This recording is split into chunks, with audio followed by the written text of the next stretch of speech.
Can't hear you. There, that's getting there. So try again. Can you hear me now? There you are. I haven't changed anything. I don't know. I've stopped trying to figure out your computer. So Well, it's a different computer and different operating system. oh, okay. Well, I've stopped trying to figure you out then. Okay. Yeah, I am running Linux Mint, Okay. and let me get all this stuff set up here. So we'll see how it goes today. You running the Cinnamon desktop or the XFCE. I was a little disappointed because it does not work the same way. I don't get the tabbed workspaces that I get when I run Ubuntu with it, but yeah. that may be just me figuring out how to do it. Yeah, you probably got to turn them on or configure them or something. Yeah, well, thus far with about 20 hours of work, I haven't figured it out. So I don't know. At any rate, maybe by next week, but it seems to be working okay. I certainly can hear you just fine.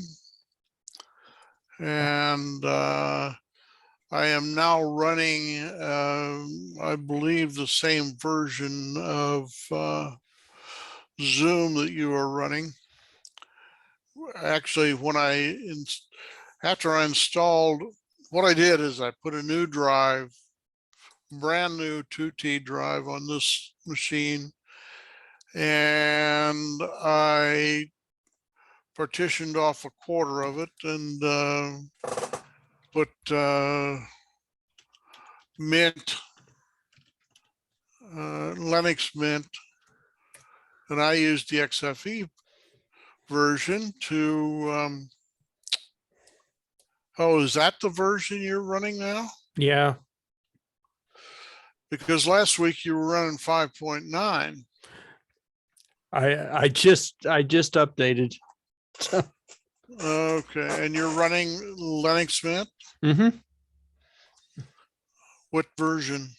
20.3. I'm using Mate desktop or Mate desktop.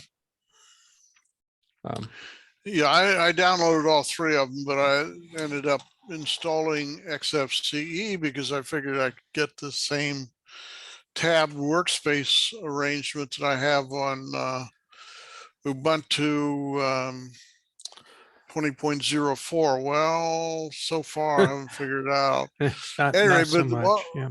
but I had to do something. So rather than I looked at 22.04, and 22.04 isn't officially released until the 21st of this month. Right. And so I figured, okay, well, I'm not going to wait for that. So I go ahead and install Linux Mint, and it seems to be working okay. It's the usual thing whenever you install a brand new instance of an operating system, you got to go in and configure all this stuff. You got to remember what you did to make it the way you like it. Well, basically what I did was I installed, about several thousand apps. Yeah. And the one thing that I like about the Red Hat versions rather than the Debian versions or Debian versions, whatever you want to call it, is that under Red Hat and all of the descendants, you have something called Kickstarter. I don't know if you've ever used that or not, but basically what that allows you to do is make a bundle of all the apps you have on the OS. You can do that with Debian. Well, You're saying Kickstarter runs under that? No, it's not called that. Gotta, if Steve shows up, we'll ask him, because you can make a bundle, or at least a it makes a list of what you have installed and a script, so that all you have to do is run the script and it'll reinstall everything. Well, that'd be great. That was one of the things I always liked about the Red Hat Descendants is you could use, they call it Kickstarter. Yeah. And you could make the bundle, transfer it to the new system, let the script run and go off, take a nap, whatever. Yeah. It takes a while, but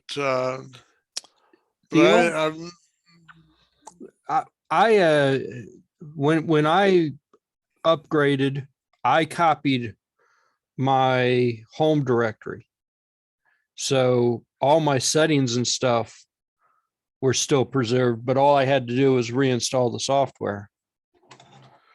Yeah, but fine. So the settings are, but the /etc is not picked up, and the /bin is not picked up, and so forth and so on. So I say I probably got several thousand of those I've accumulated over the years, and I can go in there and one by one, but boy, that is a lot of work to do that. So I'd love to know what the Kickstarter alternative is to. If Steve shows up, we'll ask him. We'll be sure to ask him. But there is a my bin file. My bin file is actually in my home directory. So I'm really, yeah, because that's where I like it. So the only thing I've got in my home directory is various kinds of data files. So you don't have other people using your computer then? No. Okay. All right. No. See, I've got a dozen people who sign onto my computer from various parts of the world. So yeah, there is the what do you call it? The one bin file where some stuff gets installed, but I make I got 36 things, more than that, in my own personal bin file where I could just run them. I can run stuff right from the command prompt because it's in my own personal bin file. It's real handy. Most of what I drop in there are app images, so nothing's really ever installed. I just run the app image, so I can move all that stuff over to almost any machine. So these are like Docker images then? Yeah, kinda. App images, it's kind of more of a standalone thing. You don't need to install Docker. Yeah. Okay. It contains all the packages and everything. It's kind of like Docker. It contains all the packages and everything that you would need. Sometimes it will install like something. A lot of times they will put an icon on your desktop or something for you, but it works like any other app, but you don't really have to install anything. Most of the time, 90% of the time, 99% of the time, you don't have to install anything. Okay. So I love app images. What was the other one? Snap. There's a Snap that I think Ubuntu used. Yeah, Snap. Well, some apps you have to use Snap to install. Yeah. I've only ran across a couple of things where I had to enable Snap. Snap in Linux Mint comes disabled by default. So if you need Snap, you've got to re-enable it. I forget exactly how I did that, but there's plenty of things online that tell how to Oh, yeah. turn it back. Yeah, I know. Well, I've only been working on this since Monday night. I finally gave up because the thing, I watched last week's YouTube video, and there were a bunch of places where everything just froze up. Just froze, yeah. Yeah. So usually when you have that kind of a problem parentally continually, the better part of valor is just do a clean install, and because I've got so many things on there that they may be interfering with one another. So and I haven't rebuilt my 20.04 since I installed it 2 years ago. So and I don't install the on Ubuntu, I don't install the intermediate versions, the others, you know, the odd versions. So the 21.4, 21.10, and so forth and so on. Because over the years, what I've discovered is those are not as carefully crafted, I think, is probably the politest thing that I can say. So are you home, or? I am home again. Jim, I'm not real sure what's going on. Jim texted me this morning and asked to do a virtual meeting, and I said, okay. I mean, I don't have a problem doing a virtual meeting. So is he okay? I don't know. He sent out the meeting announcement. He didn't say anything else. So I'm guessing either he had the same problem I had last week, or, you know, no money hasn't gotten there yet, or he doesn't feel well or something. I'm not sure, but I was kind of expecting to see him here. So, well, he you know, with this stroke thing, I always worried about him because yeah, you know, those things can have residual effects that right. And that may have been something, but he texted me early this morning. So that's all I know. I thought the announcement said in-person meeting. Well, what's No. what?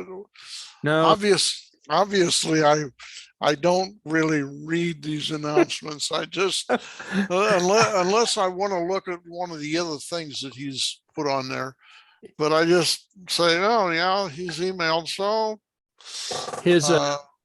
his subject said Zoom only meeting for the subject. Here he is. He's coming in. Okay. But down in the email, it says no in person today, and then it says in person.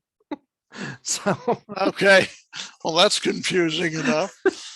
Well, you know, it's Jim. He isn't considering running for politics or something. Oh, I've got a volunteer. Yeah. I got a volunteer to take over editing the meeting announcements. Oh no! Which one? It's all good fun, Jim. We're just picking on you. It's all good fun. I know. When I get beat up, I work my butt off, and I get beat up every day. Where's my volunteer? I know the feeling. I put up with a 6-year-old every day who beats me up. So how you doing, Jim? Doing okay. Okay. He looks like a blank screen though. Yeah, it certainly does. Is that an improvement or complaining, or is that a compliment? Well, I don't know. Your complexion has gotten a little darker. There you go. Oh, I see the top of your hat. It was better the other way. Is that what you're saying? No, I see the top of your hat now. What I want to know is when you're going to put that big American flag up there that we discussed last week. American flag. Morgan. Yeah, American flag. Yeah, the patent flag, so to speak. So, Jim, I don't know if it's me or my eyes or whatever, but you look a little out of focus there. Yeah, I feel out of focus. Yeah. Yeah, it's not There good. you go. I didn't do anything, just sit here to look good, and it kept Well, finally caught up with me. I think it's probably an autofocus camera, isn't it? Yeah, well, it's the same one I bring at the club every week, but whatever. Oh, really? Okay. It's hard to capture this beauty. It takes a little while. Oh, I see. I know you Okay. might consider the black screen more beautiful, but I don't know. Well, it probably takes some calculation there. Yeah, it takes differing views of that subject, I think. So at any rate, Leroy and I were discussing whether or not it was going to be an in-person or a virtual meeting. And apparently there is some ambiguity in today's announcement. Let me put it this way. Tell somebody that gives, I mean, that's an interesting point. Yeah, keep it. So that means that Art is volunteering to keep that up. Nah. You can touch base with Leroy and see if he wants to have it local or remote, and then you can update the meeting announcement in 4 different places, 5 different places. Why 5 different places? Well, you know, if you're going to say the meeting starts at 2 different times, depending on whether you're zooming in or whether you're in person.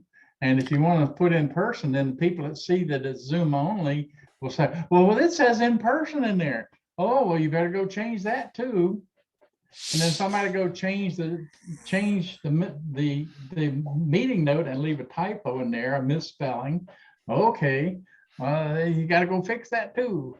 So yeah, it's just y'all don't need to beat up on me on this.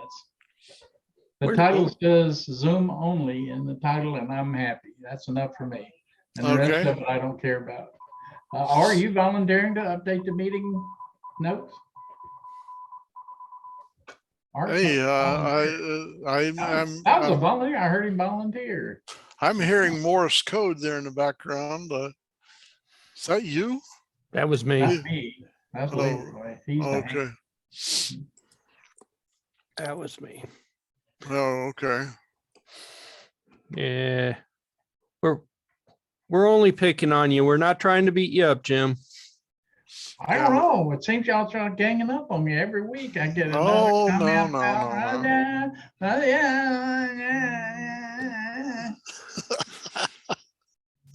Go out and try to get news articles for you guys. And what do I get? Oh man, abuse.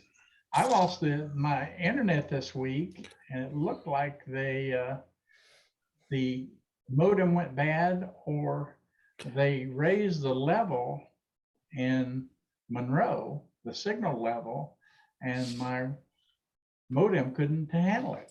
Their modem couldn't handle it, or the modem just went bad. It's still indecisive. And while the Spectrum guy was here, another Spectrum guy came up and rung my doorbell and said, what's going on?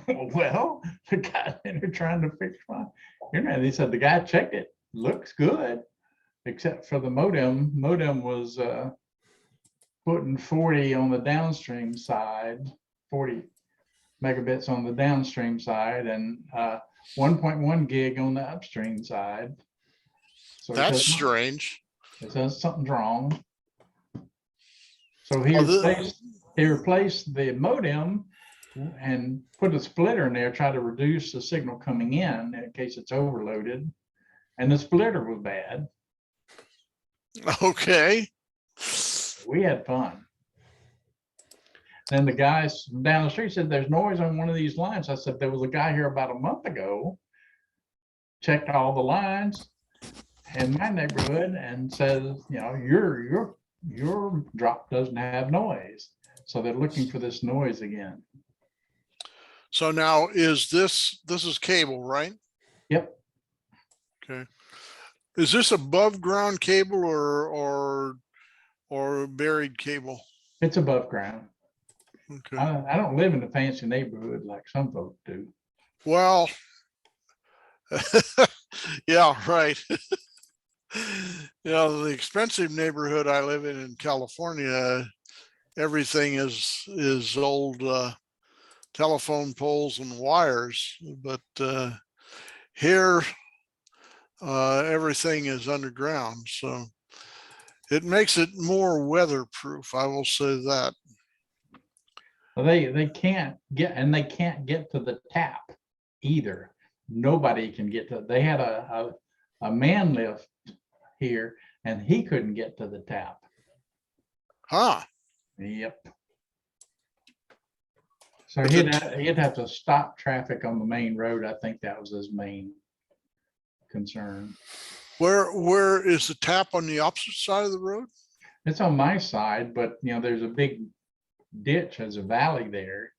That's why I kind of try to keep big trucks off my road. And the road is trying to cave in on this side. So it's just fun.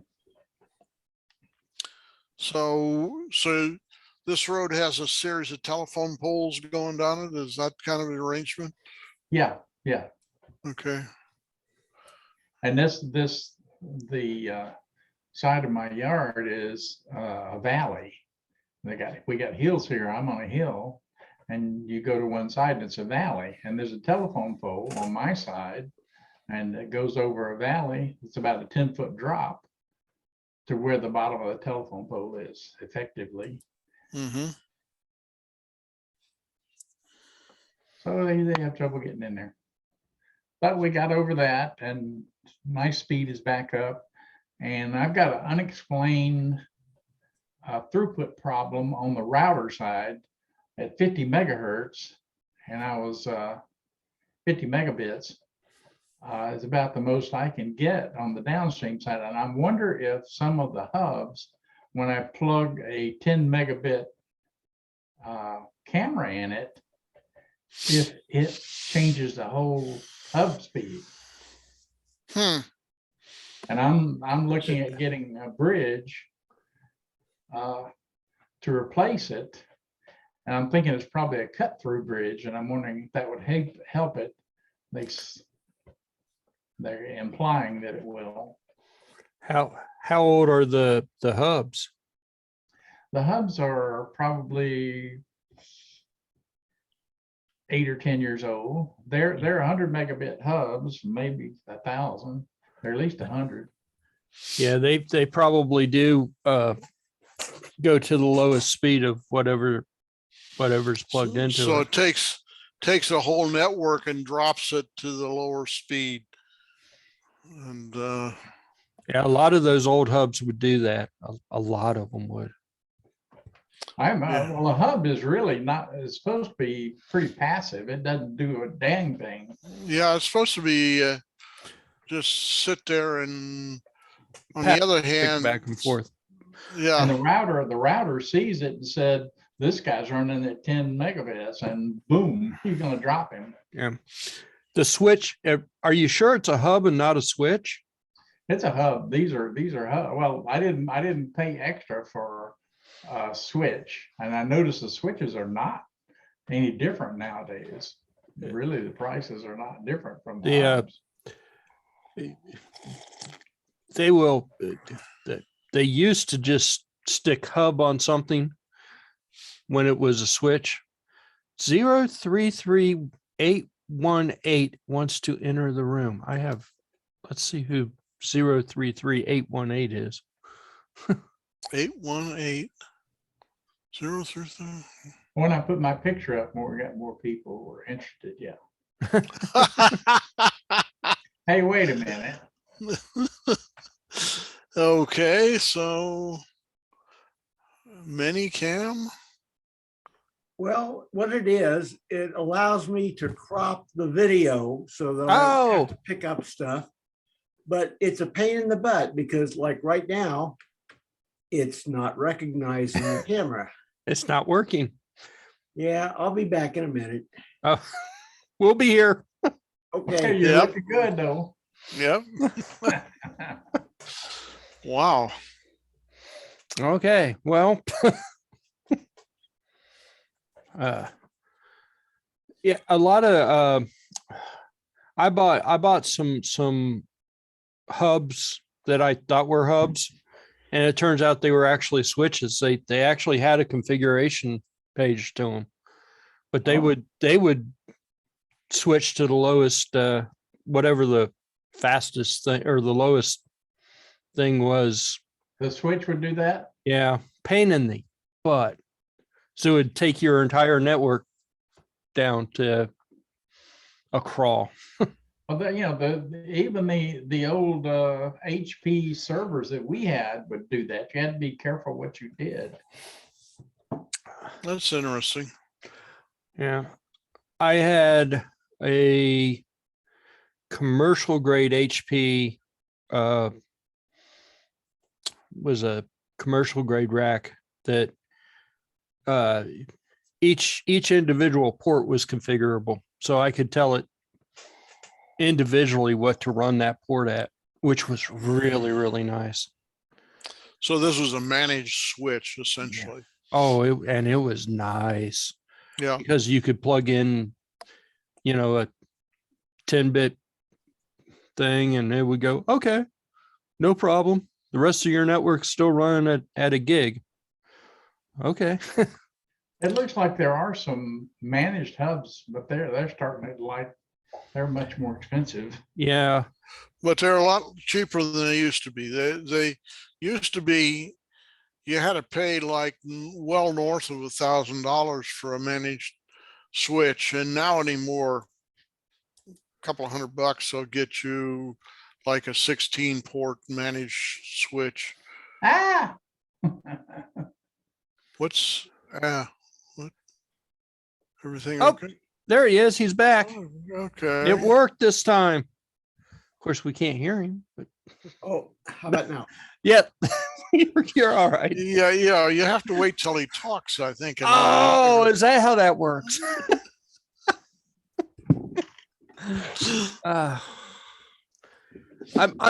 I'm in a mood today, I think.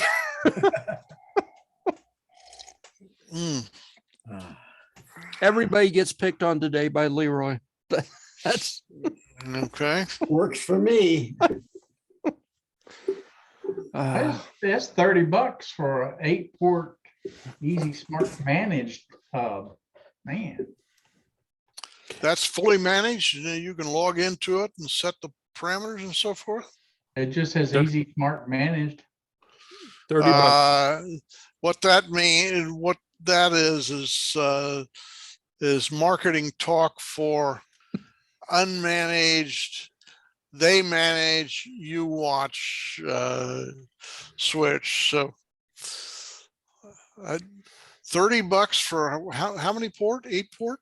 8-port, yeah. From China? What? Well, they're all from China. Yeah, this is a China brand from China. TP-Link. Oh, TP-Link is not bad. That's not bad. Yeah. No, I use TP-Link for a lot of stuff. I've got a bunch of smart switches that I use for controlling lights and so forth and so on that are TP-Link. And I've also got an older TP-Link router that I use from time to time. But TP-Link, I think, has grown in credibility in recent years or quality and credibility. So it's a pretty competitive business.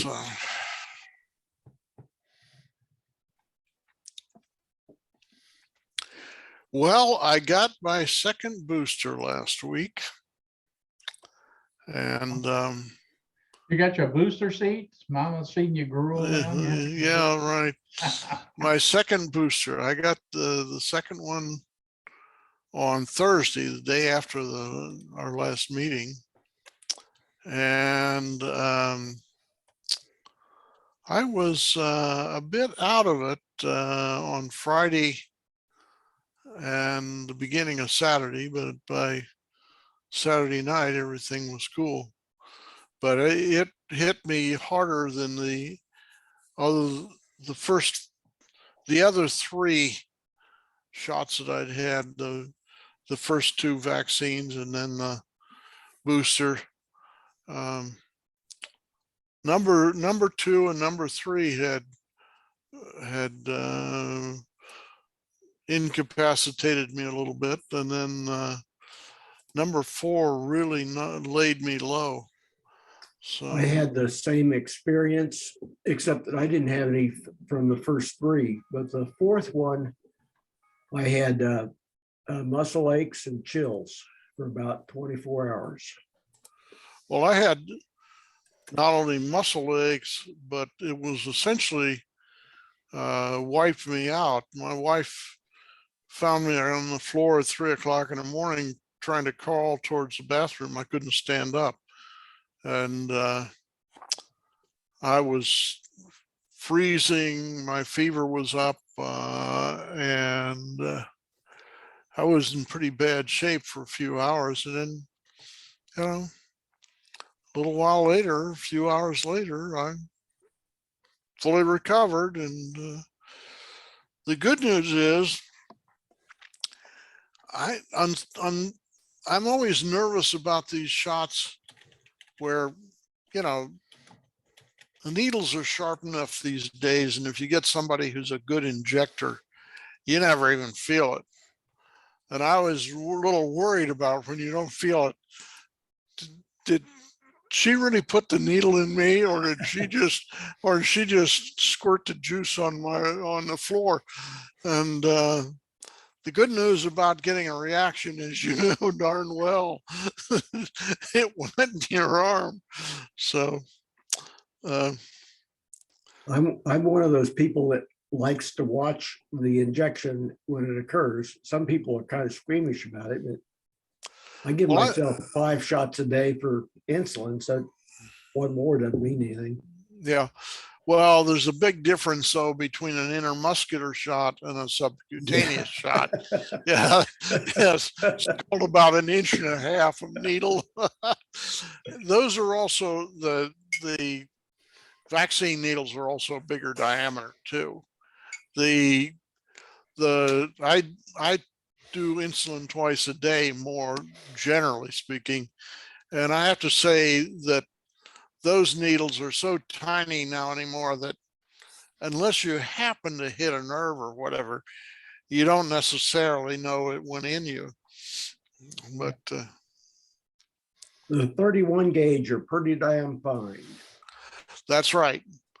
But the ones that they're using, I think are for the vaccines, I think are more like 24, something like that. They're bigger diameter. And well, they have to use the shotgun gauge for the size. Well, the other thing they do is they put it in a lot further too. I always wonder what happens if they hit the bone. You know, not that I really want to know, but you know, because some of those are pretty long, and they have those automatic types anymore, which once the syringe bottoms, it automatically snaps the needle back in, and they no longer have to worry about, you know, the sharps sticking out and jabbing somebody and so forth. My sister, till she retired, was a nurse, and she said, you know, if you give enough shots, sooner or later something goes wrong and you stick yourself in the arm in the process or whatever. You know, you have a little phase out as you're doing it, and the next thing you know, you manage to jab yourself in the arm. So, well, I got tired of giving myself shots around the waist, which is about the only place I had enough fat for the insulin injection. So I decided I would shoot myself in the butt. And the only thing I succeeded in doing, even looking in the mirror, was nailing my thumb with the needle. Yeah. No, I do the front of my thighs. I don't have enough fat. Well, I'm a little better endowed than you are. Let me put it that way.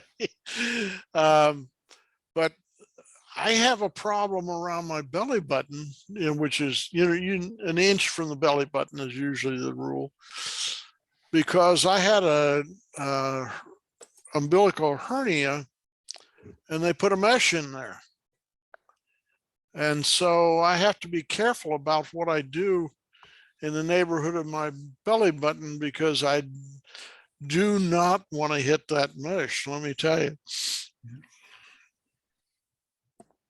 Well, I've got about a 2-inch wide swath down the middle that is scarred up from intestinal surgery. So I've got a little less left and right of the around the waist. So it gets used quite a bit.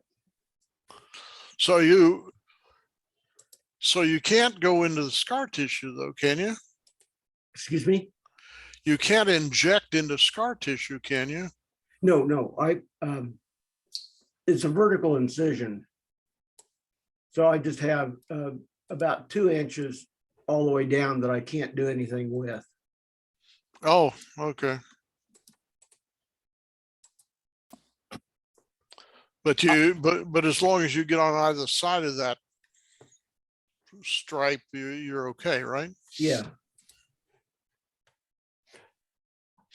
I put some links to some managed switches at Micro Center and Best Buy. Okay. $35. The one TP link for $20. D-Link for $35 and a TP link for $25, but it's only a 5-port. But they look like they're probably managed switches. Those are L3s or L2s? I don't know. Okay, so I see the 19 buck one or the 20 buck one there. That's 8.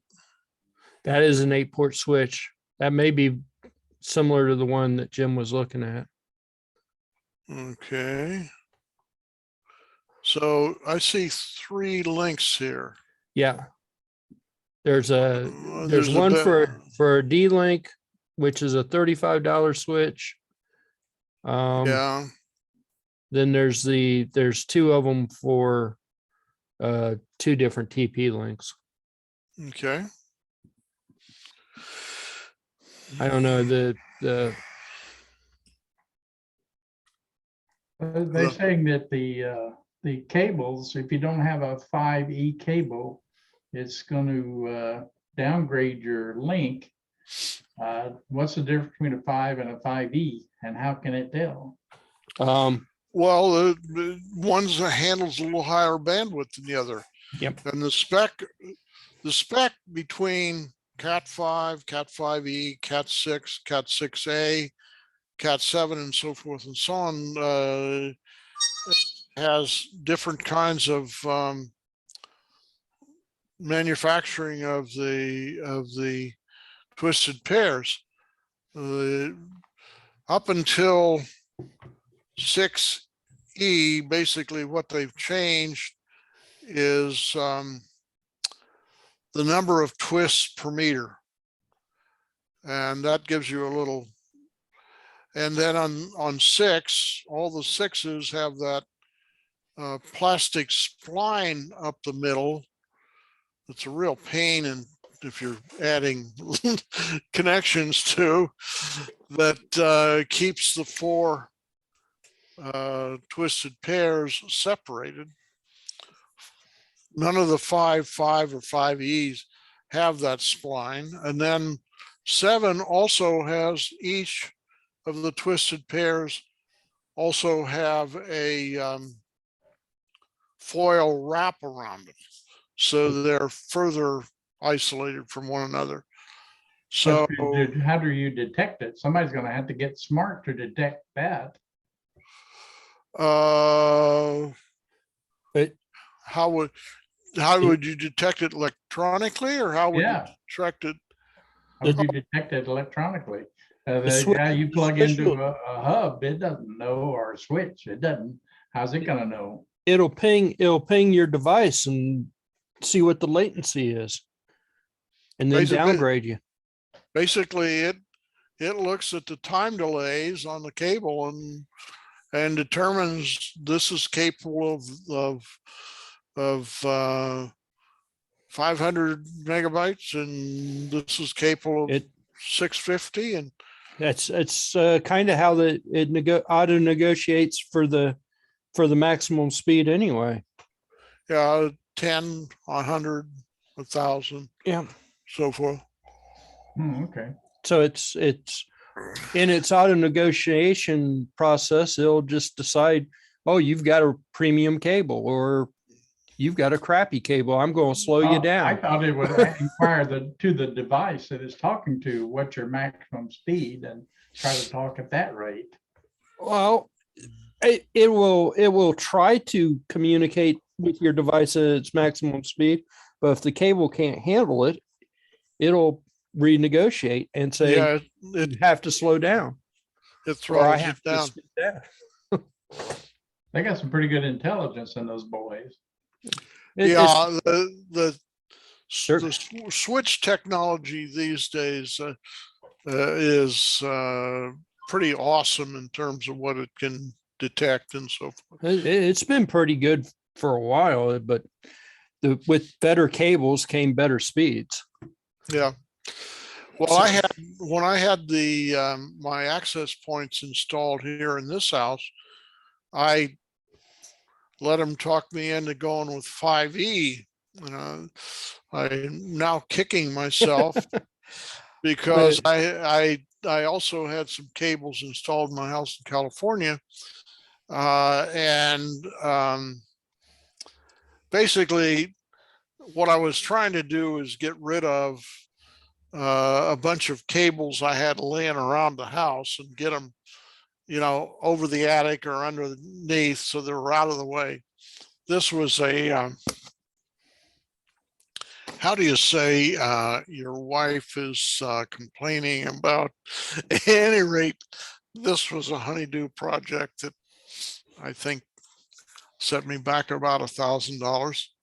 And so at any rate, so I had him put in 6E, and it makes a significant difference. And for most stuff, it doesn't matter one way or the other. But I move a lot of very large files around for clients and so forth and so on. And between various servers I have set up there. And so if you're moving 100 gigabyte or a terabyte file size, it makes a big difference in how long it takes. And so, Yeah, when we had the computer shop and we were doing installs, we all used 6E, but I don't think 7 was around then. I think 6E was the best we could get. It was also cheaper to use 6E for some reason. that's strange. Yeah, but we Well, use 6E for a lot of stuff. Well, back in the good old days when Fry's was still alive in California, you could buy 6E patch cables. Now these are patch cables. This was, you buy a 6E patch cable and they were as cheap as the 5E. And so eventually they stopped selling them. Yeah, when Dalco was around, they would sell a ready-made patch cable, 1 foot patch cable, 3-foot patch cable, 10-foot, 100-foot. They didn't care. It was basically 50 cents a foot or something like that. Yeah. Well, I think when you finally get set up to manufacture these cables, so the manufacturing process is more or less automated, you know, the cost of the cable and the cost of the connectors, you know, is what determines it. There's no longer any labor involved. Right. You're not there, some guy trying to fish 8 little wires through a, Yeah. you know, it's, Yeah. You call them up and say, hey, I need 300 foot of cable. And they would go, okay, that's, I don't know, $30. Okay. yeah. But I got to tell you, I have terminated a lot of cable in my lifetime, and It's not fun. it is, well, I'll tell you one of the things that has made it easier. Have you used these RJ45s that have the push through Uh-huh. so that the wires come out the other side? Yep. That makes life a whole lot easier. Well, it means that you're recoverable without losing the connector. Yep. And you also get a tighter connection and so forth. I just like them a lot. I've made plenty of cables where 2 of the pairs were flipped. Not on purpose. or just snap from one trough to another. Yep. And then the only solution is you cut Cut that it. off and start over. Start over again. And so We were for a while before they came out with those nice connectors that made it easier. We were making an extra, you know, you need a foot cable. Well, you're getting a foot and a half. I mean, yeah, because we know we're going to screw it up. yeah.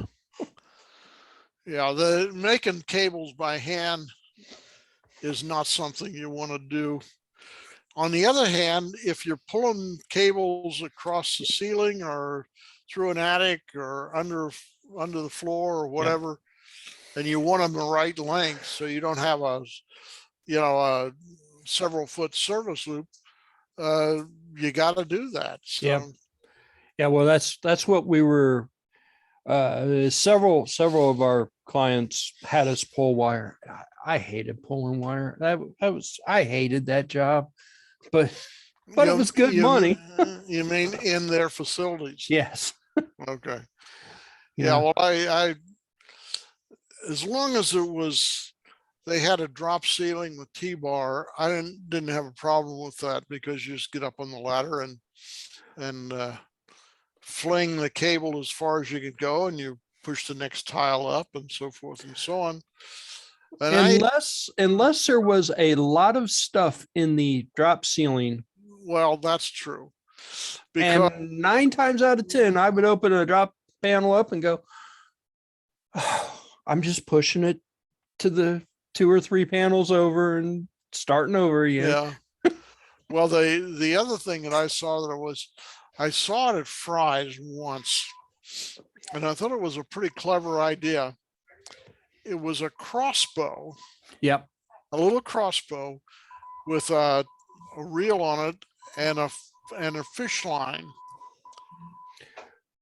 And so you could get up there, push one tile up, and if you could get a straight shot without too much interference in the way, you could wing it, 50 feet if you were really good. We had one that was it was more like a tape measure, only it was a real thin tape measure. So you would you could pull. How did that work? I guess you push the tape measure over to the end, attach the wire, and pull it back. Yeah. Through. Yeah. That worked pretty well for a lot of that stuff. But the other thing that I found is that unless it was a brand new facility, nobody ever removed old cable from above the T-bar. I mean, I'd push the tile up and God, the tile's awfully heavy, and I finally scooted over a little bit, and there's bundles and bundles and bundles of legacies, and these are, of course, obviously rental facilities that these small companies are in, because I was mostly doing this for small companies, and they changed tenant, Mhm. and tenant had come in and run a bunch of new cables. That tenant leaves a couple of years later, and again and again. I got to tell you, you had basically a copper mine up there that you could have gone up and snipped the cables. Next time you're in Kroger, look up into the ceiling. There are probably, $10,000 worth of cables. And every time they need to run something new, they just hire somebody to run new wire. They don't Yeah. try to use the old wire. Yeah. It's just up there. Well, the other half of that story, though, is it's a question of the labor to run new wire versus the labor to wring out what the old stuff is. Yeah. And some of them, people are not very careful about when they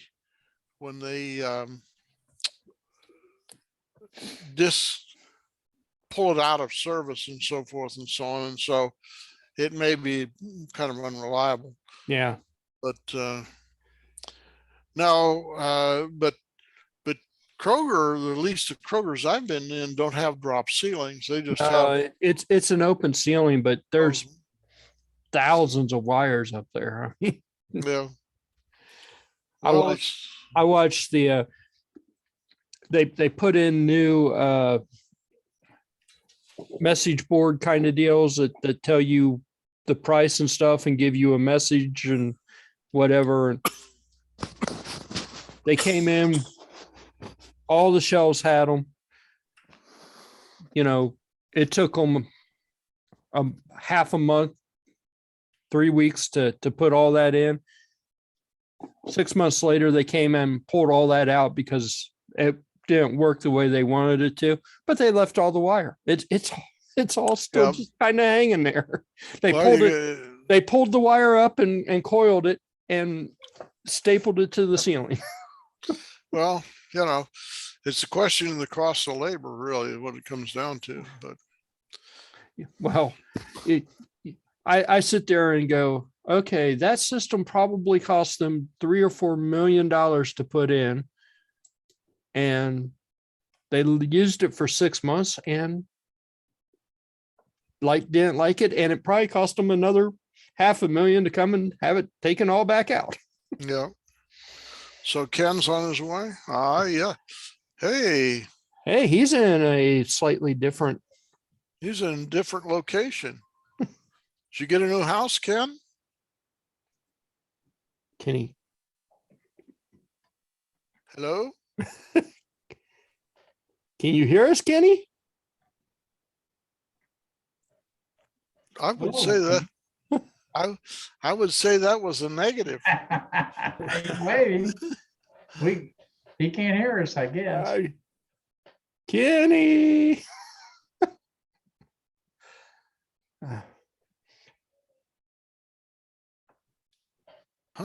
He's trying something. He disappeared. He's trying something new. He's probably rebooting.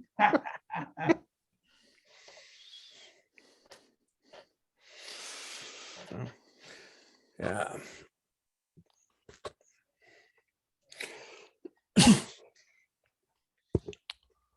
Oh, well. Adventures in networking. Too many adventures in networking. Well, we're all pretty dependent on it, I must say.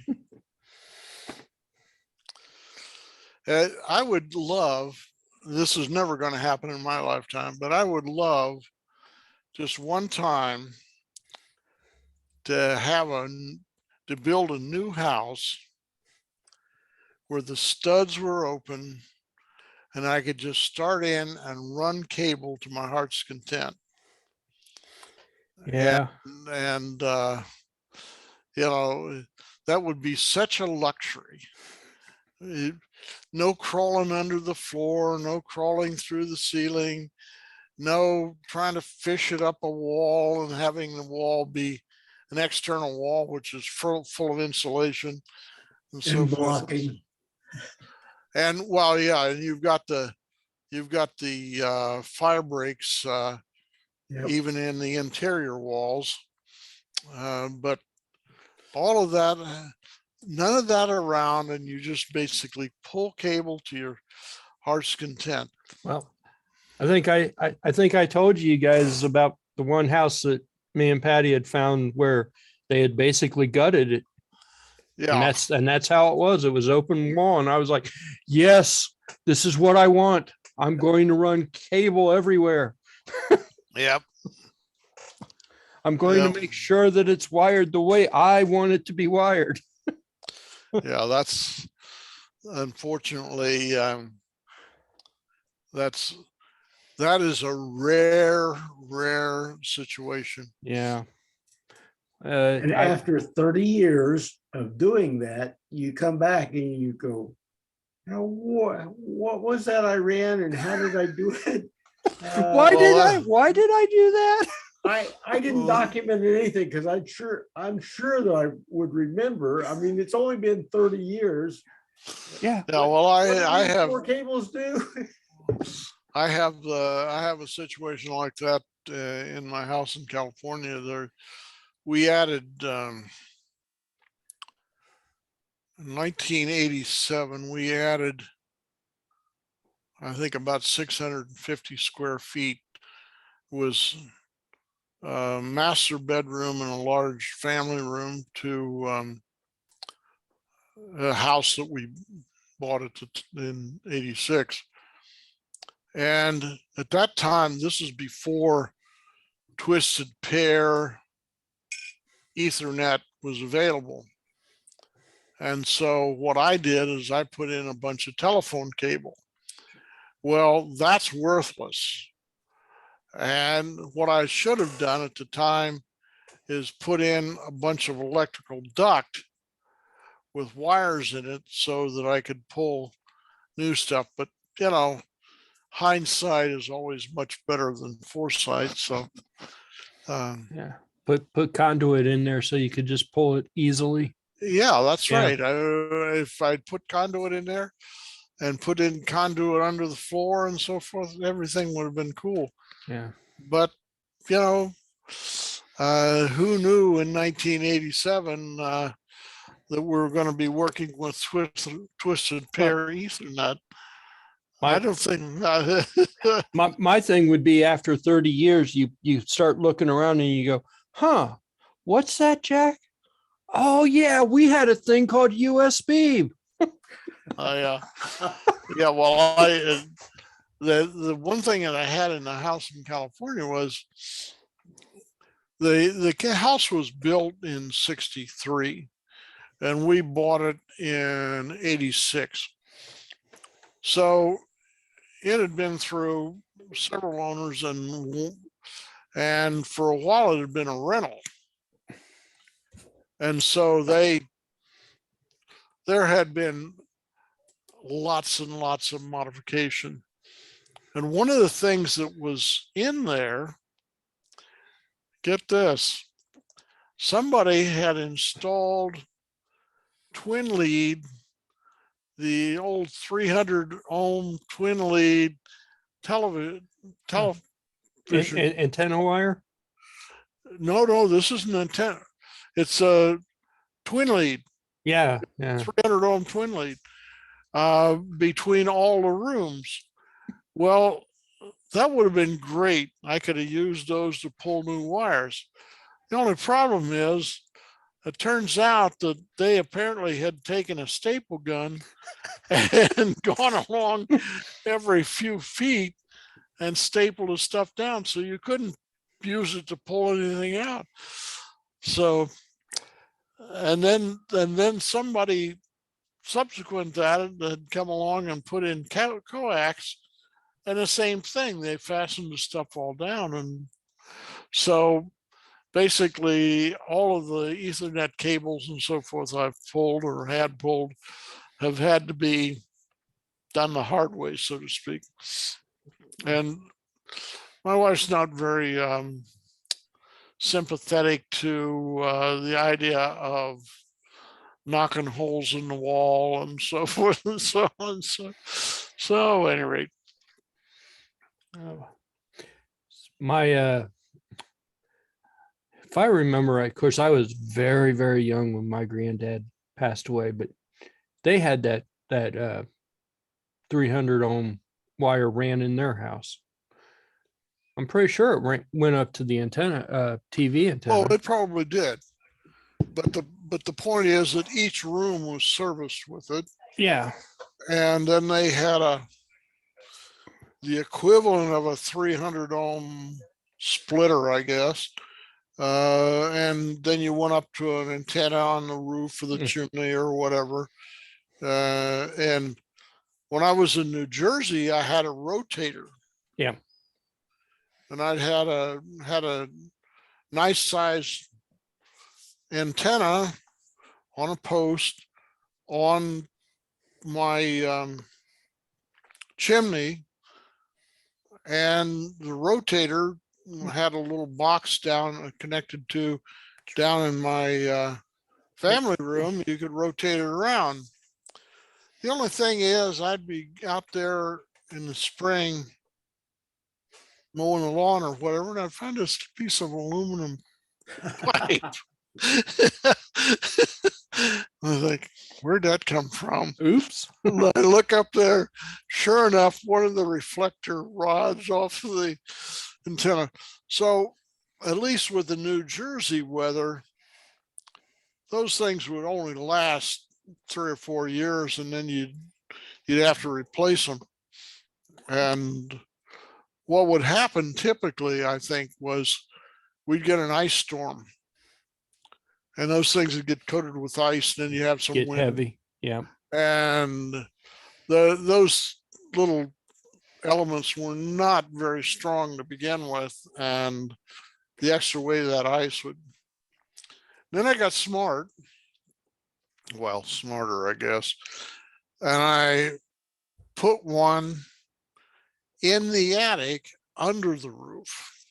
Now, I couldn't rotate it. There wasn't enough room there to swing it. But I happened to be lucky enough to have 2 different parts of my attic. And I put one in that was pointed sort of east and west, and one of north and south. And that worked pretty well. But I couldn't use the rotator then. Those rotators were not inexpensive, as I recall. This is back in the days when I think I was making the princely sum of something like $12,000 a year or something like that. So Well, I have a rotator that I'm getting ready to bring down to Jim whenever we meet in person again, that had been up on my rooftop, chimney top antenna.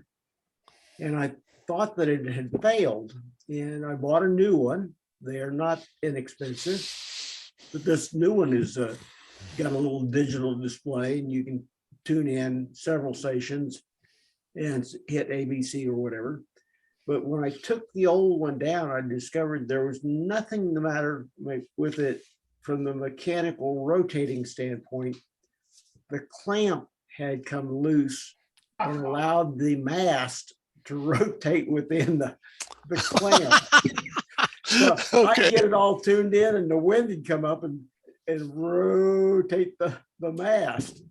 Well, after I had the new one, this is a 1977 version of when I put it in. It's like, well, I'm not going to take that back and put all this back together to have it fail in 3 weeks. So I have one that for Jim, he thought about putting the camera on it. I have it in the garage in a box, ready to bring down. It just hasn't gotten there. Now, you have to calibrate those, right? Those rotators, so it knows it's pointing towards the north or the south or whatever. This particular one has a digital display as to the position of the rotator. And I have on one of my pieces of electronics, it will give me a signal strength. Okay. So I will just look at 16.1, for example, and tune that in to where I have maximum signal strength and note what that position is. And then I can program that into the guide. So Before, when it was analog, I just took a magic marker and marked it on a piece of tape. right. I went 16.1, I just turned it to that. I didn't care really what it was. Okay. Seems to me like one of the rotators I saw had like a north, south, east, and west on it. But Yeah, this one did too. And then it had hash marks like north by northwest and a subdivision below that. like every 15 degrees or something. Yeah, it old and clunky. I mean, you'd rotate, it's clank and clank and clank. Yeah. Yeah. I thought, well, maybe if you just happen to know where the antenna is pointing, you don't really need to calibrate it. But Yeah. I thought that was part of the thing was, it could be calibrated like that. So this was for TV, or was this for a, oh, there's Ken again. Hi, Kenny. Hi, Kenny. Can you hear us? Can you talk? Nope, he can't hear anything. I think he could hear us, but we can't hear him. Oh, click on beside your microphone there and see what your options are. And there's Vicente. Vicente. How you doing? Hi, fine. I just finished a tax meeting now. Oh, Oh my God. A tax meeting? Yes, Test your with microphone too, Kenny. accountant. Oh, Yeah. I don't understand anything. Nothing. Yeah, well, so let's see, you've got all of what? 4 days yet or 3 days yet to complete your filing? No, I will make an extension usually because okay. some banks are overseas and they send the information in April, and there is no chance to fill everything, all the forms. So it is every year is the same. So don't worry. We have used TurboTax for quite a number of years. And one of the things that I like about it is it will import information directly from your bank if you put in your password and username. Well, this year, we bank at Chase, and TurboTax doesn't like Chase this year. So it's a combination of having to do it online and then download it and then open it up with a local disk in order to get everything to work. It's just a pain. Ours were all done online except for the city tax, which of course, has to be, we go in person to do it. We went down there and they wouldn't take our tax document because it didn't look official. It was the only one we had. It was the online version. So I had to jigger around with it to get it to look official. And then they took it. I'm like, okay. Because all the information was exactly the same, but I finally found that in the Kroger app that's on Patty's phone, it finally found where you could actually download the actual W-2 instead of just the information. Oh, I'm like, Okay, whatever. It's exactly the same information, we had, but they wanted the actual W-2. Yeah. They didn't want the information. They want the W-2. Well, they want to know that it's not some sort of a counterfeit W-2 or whatever, I suppose. I suppose. I just was I- like, oh, If you're going to go Whoa. to the trouble of counterfeiting a W-2, you scan in a real one, wipe out the data, and put in what you want, and print it out, and they never know the difference. well, it's even worse. I mean, we don't owe city taxes. We haven't paid city taxes in I don't know how long. We don't get anything back from them, but we don't pay them. So it's like just So- write down zero. Just write down zero. So what cities have income taxes? Well, I don't know if it's an income. I don't know exactly how the city taxes work, but you got to file with your city. Well, I know when I lived in Columbus, this is a long time ago. This is back in the mid 60s. Columbus had a city tax, and this is long before computer taxes and so forth and so on, but it was fairly straightforward. It was a gross income tax. It Mhm. wasn't a net income tax. You basically just looked at the top line, how much did you make? And I think it was a straight 0.1% or something like that. And you wrote a check and signed a form and sent it off, and bing, bang, boom. That's pretty much what we did with Franklin. Was they wrote down a few numbers and they did a little calculator thing, and it said zero, and they said have a good day, and we said okay. Yeah. Middletown, Ohio is a little different because certain things are excluded from income. IRA distributions, pensions, and something else along those lines, but they throw in and ask for Schedule C. So Yep. they throw stuff out and they bring stuff in. To cities like New York, I mean, they have encouraged this lawlessness. What? Their crackdown on police brutality. Their crackdown on police. Somebody is being This is all. policey. These are all local matters that could be handled in New York. Somebody's got the news on, I guess. I think that was Jim. I muted him. Usually. I muted Jim. Oh, Well, now Kenny's trying to come back. I have in California, I have a business license with the city, and I pay annual business license tax, and that's a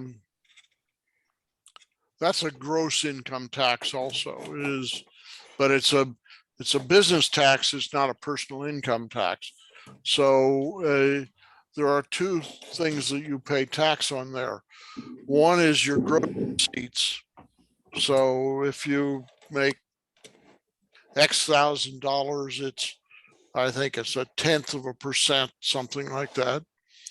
And then if you have a retail facility, you pay tax on your inventory, which means that it pays you at the end of the year to sell everything off, so your inventory is low at the end of the year.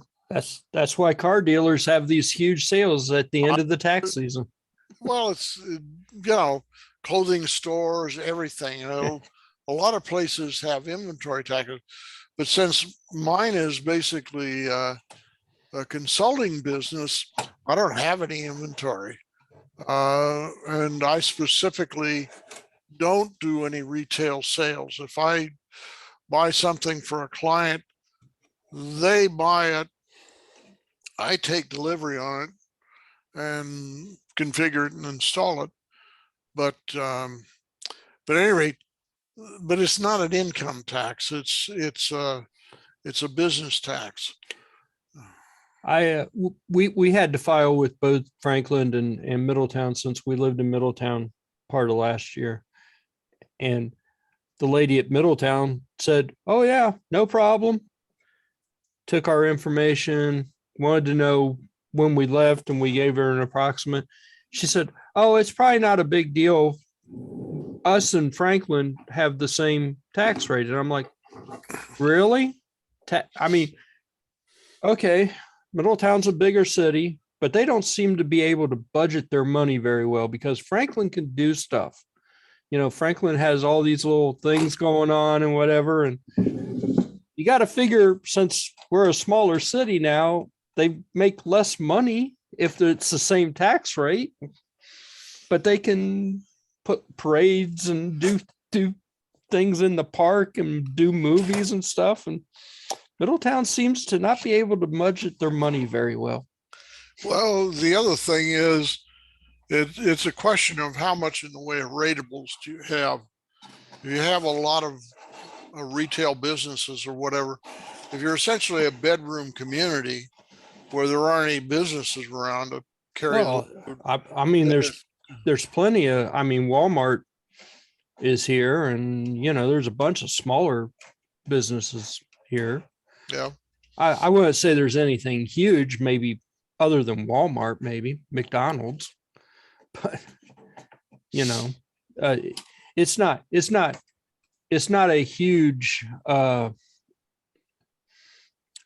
you're It's probably not a right. steel mill. Yeah, it's not a huge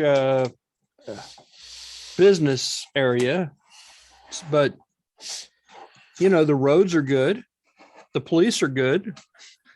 Stuff seems to happen. They seem to fix stuff when it needs to be fixed, which all leads me to, where's the budget? I mean, you know, all that stuff has to be budgeted somewhere. Yeah, that's probably true. We'll probably have a planning commission or something of that sort.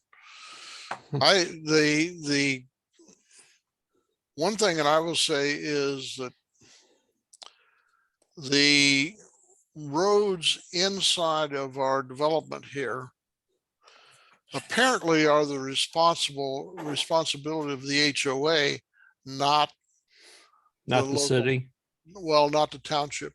We're actually, my address is in Milford, but I actually sit about 300 yards south of the Milford line, and it's actually in the north edge of Union Township here in Clermont County.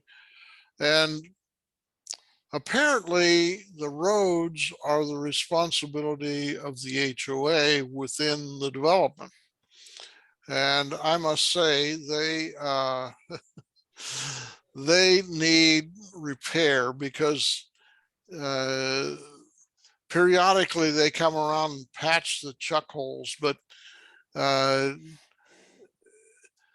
up until last year, they had chuck holes you could lose an automobile in. I mean, they were just awful. Yeah. Now they've patched them so that you don't lose a tire or break an axle or whatever, but you get shaken a lot driving over it. So one of these days, you know, they've got to come in here and just strip them out and start over again. Because one of the things that happens is this: the earlier roads are there, and then they do all this construction, which means concrete trucks and so forth and so on driving, and that just tears up those roads, something terrible. And then, you know, the minute you get one thing that you have a disadvantage here where you have freezing weather is you get a crack in the macadam, it gets water in it, it freezes, and it just breaks it all apart. So, um, I grew up in Kansas City and I lived on state line.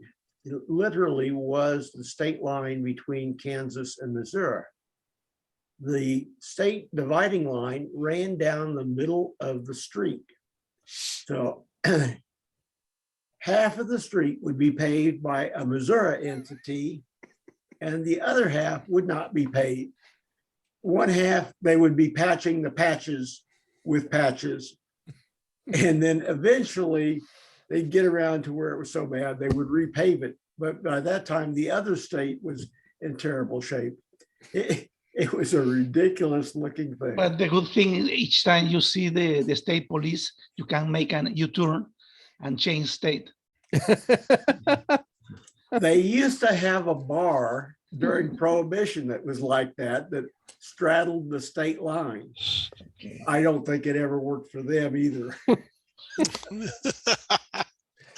so You you can choose slide down at the other end of the bar. Yeah, different taxes depending on where you ask for the beer, you know?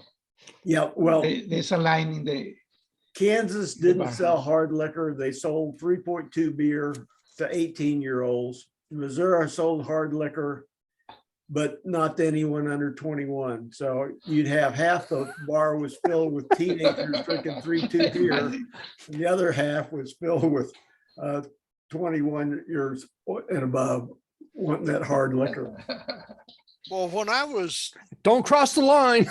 when I was that age, they had 3.2 beer in Ohio. I don't know what happened to it. It seems to have gone away in the intervening 60 years or so. Well, Art, that was before the Earth had an oxygen atmosphere, wasn't it? Oh, no, not quite. It was a few years after we got oxygen. Oh, okay. No, but at the Ohio State University campus, there were a lot of little bars along High Street that were strictly 3.2 beer. I don't think you couldn't have gotten a mixed drink or a hard drink or whatever in them. They did hundreds, if not thousands, of pitchers of 3.2 beer, but they didn't sell anything but 3.2 beer. So I don't know. Is 3.2 beer still a thing or is it gone? I don't know. I mean, I haven't had a beer in 20 years, so I wouldn't. So it's not the sort of thing that I have a lot of information about. And I never heard of it outside of Ohio because I lived for a long period of time in New Jersey. Never heard of it there. Never heard of it in New York. And I certainly have never heard of it in California. Kansas was the only place I'd ever heard of it. It must have been a uniquely kind of Midwesty kind of thing. Yeah. I don't know. Jim, do you remember them having 3.2 beer here in Ohio, or weren't you here at that time? yes, I wasn't around in that time frame where it even inquire. 3.2 beer was stopped in Ohio in 82, Okay. according to this, according to this article. Oh, really? Interesting. 82. Okay. So Well, a while ago. I last lived as a full-time resident in Ohio in early April of 1966. So, and according to this Google article, there's only the last 4 states that had it. I think, if I'm reading this right, they got rid of it. There were only 4 states that still had it. That was in 82? No, that was recently, if I'm reading this right. The last states finally, what? That sentence doesn't make sense. I don't know. Maybe that, I don't know. Maybe I'm reading that sentence wrong. So you're saying that There- nobody has 3.2 anymore, apparently. It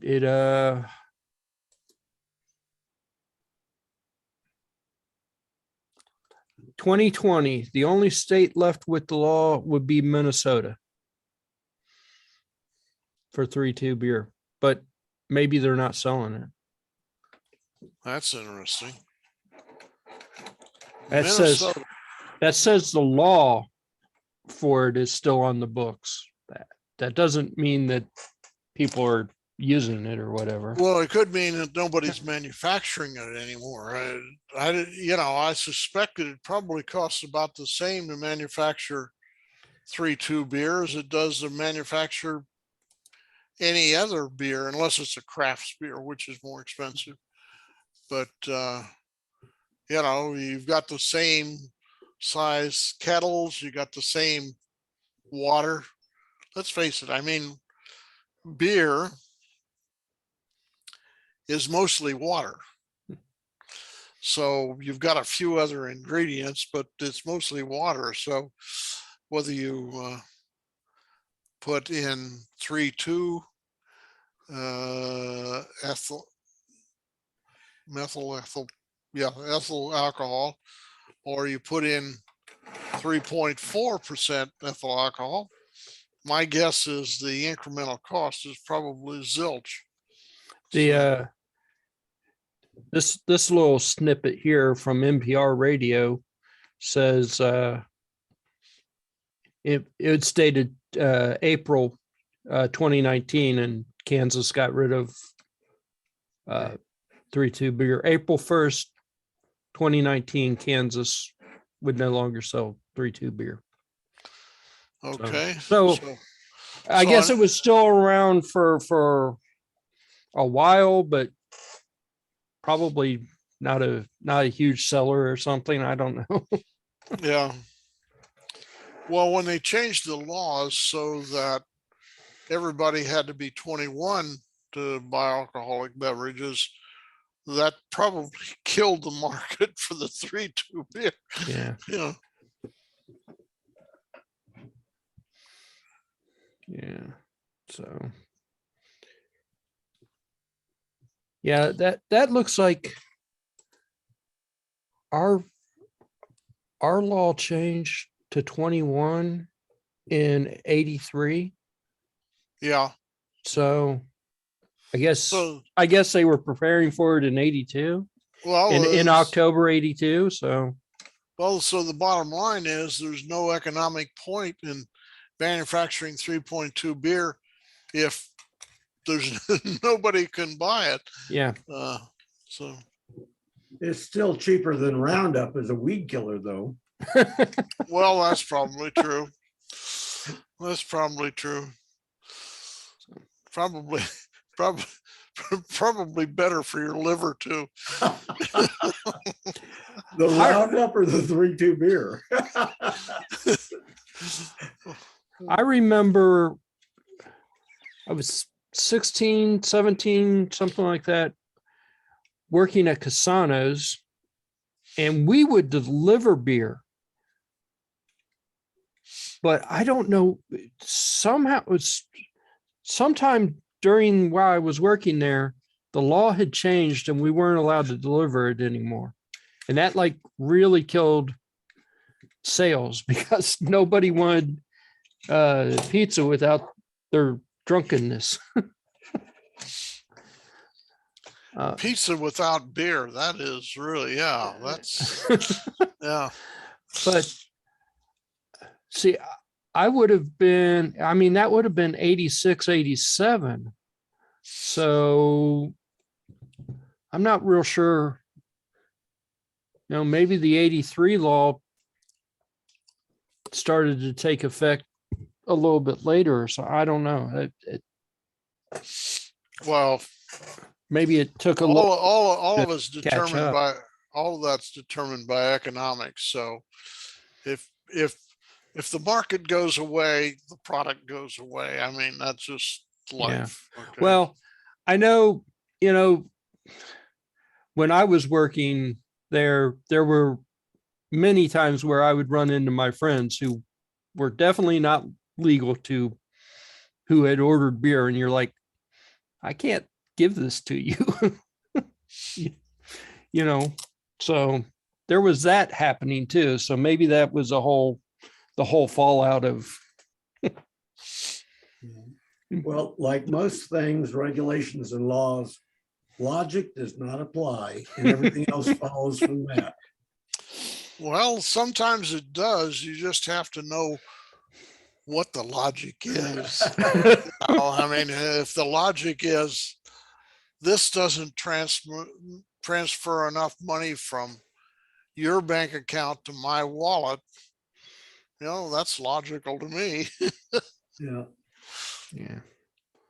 Yeah. Well, I know, you know, like during the pandemic, though, DeWine was letting businesses deliver alcohol, but only under certain conditions. So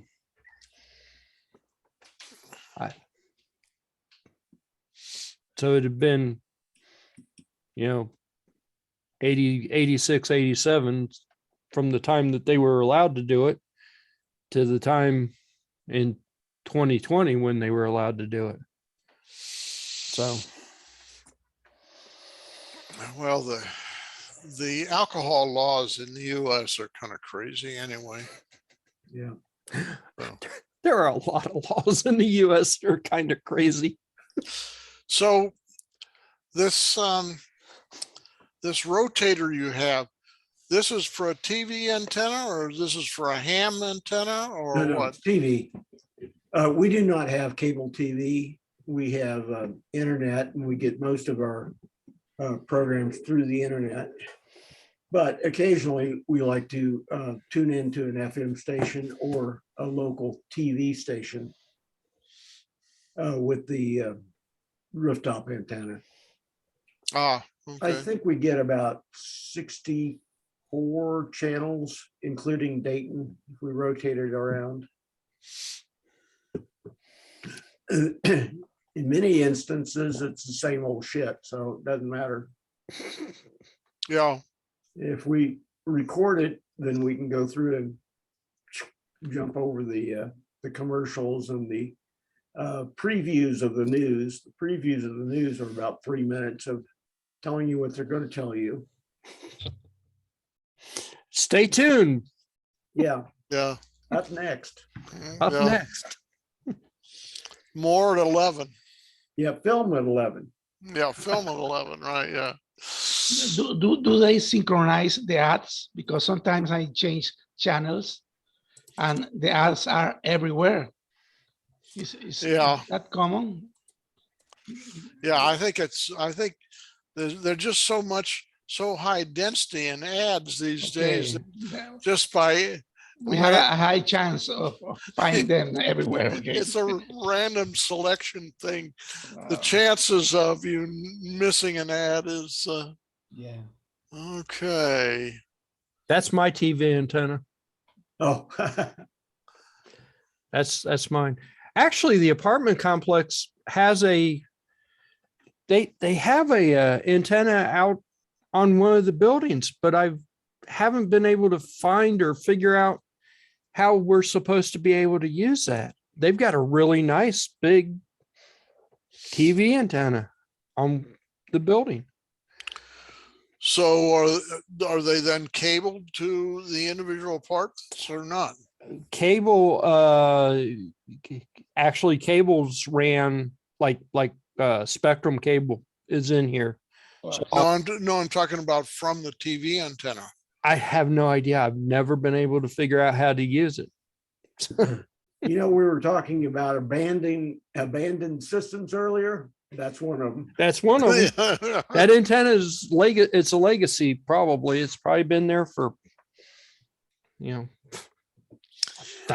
is it close enough to your apartment that you could go run a cable to it, or no, not easily. But it looks like at one point, at least, it was ran to all the buildings.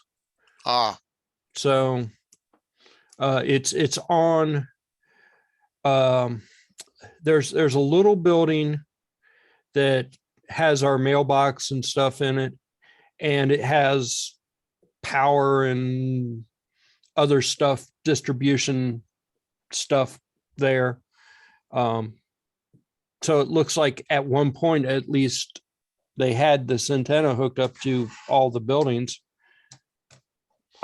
There's no rotor or anything. It's just an antenna. So I huh. don't know how well it would have worked, but it's got to be better than what I've got. So Jim, do you have a rotator on your ham antenna tower? Oh, I don't have a tower at all. I got a dipole antenna sitting in there and a wire out the window. Oh, I thought you had a tower. No, no. I used to, 30 years ago, I had a telephone pole. But I don't have anything now. Yes, and sooner or later, we've got to get together so we could actually test that 40-meter loop that you made. Yep. I was sitting there, I was showing the Spectrum guy my mag loop yesterday. So your telephone pole went away or you moved? I moved. Oh, okay. It's ancient history. I haven't been active. I don't have my ticket anymore. I may get my ticket in May if I can pass the test. Then we'll talk. So what level are you going for? General class or? Yeah, that's all I need, General. Yeah. Yeah, Well, if you look at the privileges on general anymore, there's very limited number of bands where you can't function with a general class license. So there's marginal utility to go to. What is it now? Is it called it's no longer extra, it's advanced, isn't it? no, advanced is gone. It's extra class. So it's extra now. It's tech, general and extra. Okay. So And whatever novices haven't yet died. yeah, they can still upgrade or still renew. So they Yep. can be around forever No, well, they'll be around for us until they die. until they die. Yeah. Until they die or upgrade. Yeah. And April 19th, Jim, April 19th is the day that the FCC will start charging a $35 fee for ham radio license. Oh, geez. Really? Were you Art was not aware of this either. They've been free for, I know. well, I know. we used to pay, and I think they stopped that in the early 90s, didn't they? And then and it's been free, but now it's going to $35 It is going to $35. and it's still a 10-year ticket. Yes. Okay. And if you make like address changes or something like that, there's no fee. But if you have to make like a license upgrade, you'll get hit with another $35 fee. So it's $35. So if you start out a technician Right. and upgrade to general, Right. $35. Right. You upgrade to extra, it's another $35. It's and every time you renew. So in 10 years, well, in 2025, when I have to renew, I'm going to pay $35. And then in 35, I will have to pay another $35, unless of course they decide that they want to get rid of that in that amount of time. But, yeah, that's interesting because that was one of the incentives for I'm not disagreeing, but it apparently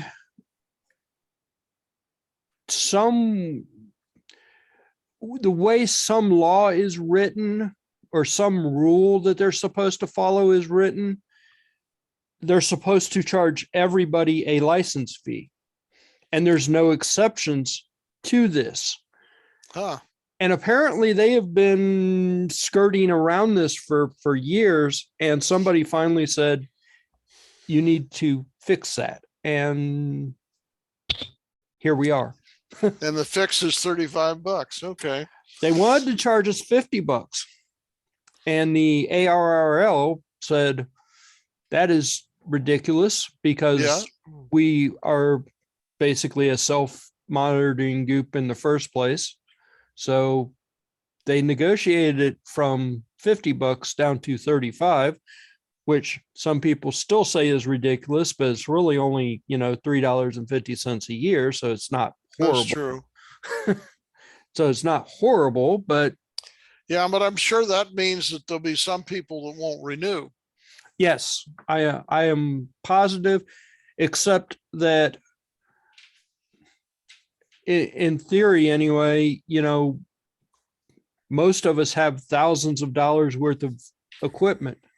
Yeah. $35 is very little money when you compare to how much we spend on our stupid radio. That's true. I mean, the bottom line is they got you by the, so yeah. Now, the bonus to this, however, the GMRS license, which has been $70, will also become $35. So on April 19th, if you wanted to get your GMRS license, which really doesn't require studying or anything, you're limited to one set of frequencies. It's $35, and that's good for 10 years. So there is something of a bright spot to that. They lowered the price from 70 to 35 for that one. So and that's 10 years also. that's 10 years also. Yeah. Just being the skeptic here, who would enforce that and how would they do it? Well, the FCC. Are they going to drive around with mobile antennas and focus on the? When you go and renew your license right now, there's no fee. If I could renew my license right now for the next 10 years, I would, but I'm way too early because mine expires in 2025. Yeah, mine in 2024 also. So when you go, I have to go and tell them I want to renew my license. It used to be free. It's no longer free. When I go and click on renew, it's going to pop up and say, give us $35. Well, I I understand that concept, but the concept I don't understand is if you don't renew and you just continue to use the equipment, how would they find out? Well, eventually, a ham will eventually go, you're not licensed. And we're going Somebody will turn you in. And how would you know that a person is not licensed? Because on there's dozens of websites. A database about that. Do what? There is a database where you can check. Yeah, there's dozens of websites where you can just type in the call sign and find out all kinds of stuff. You basically look up, if you got somebody's call and you look up, well, the ARRL maintains a database, the FCC maintains a database. Actually, the ARRL piggybacks on the FCC database.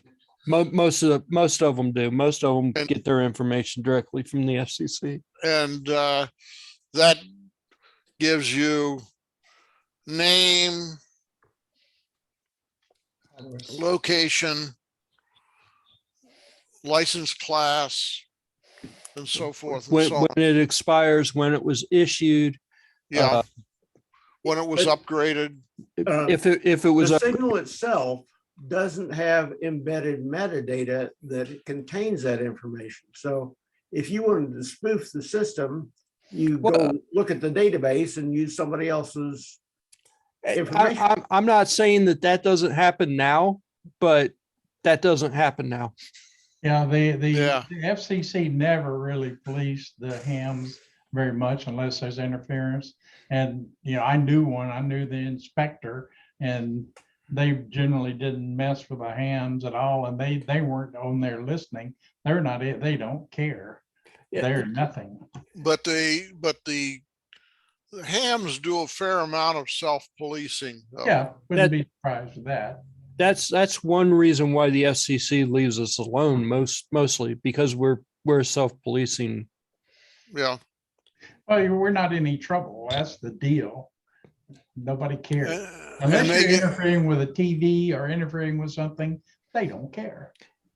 but And there's also the issue of basically they're getting free technical support in the case of emergencies and so forth and so on from hams.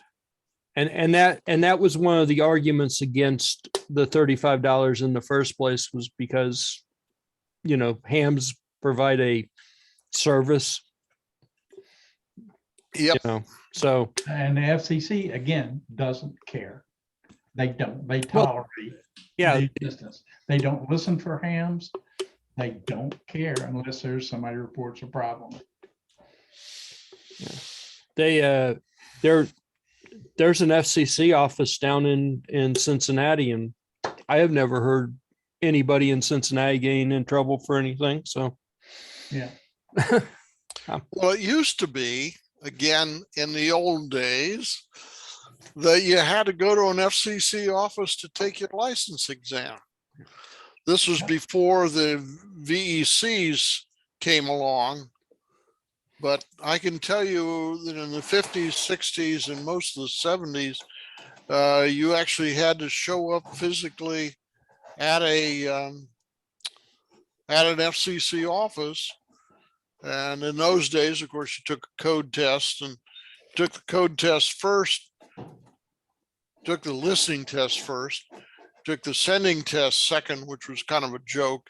You pass the listening test, you automatically pass the sending test, and then you took the written exam.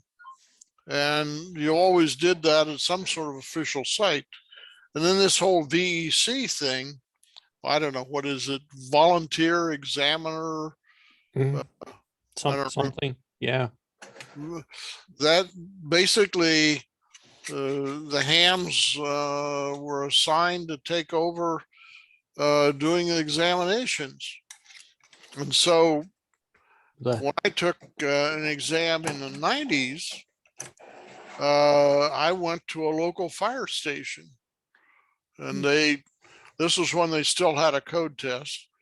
And I think it was a 5-word a minute code test, something like that. And they had a bunch of volunteers. There weren't any FCC people there. There were just the VECs there. Yep.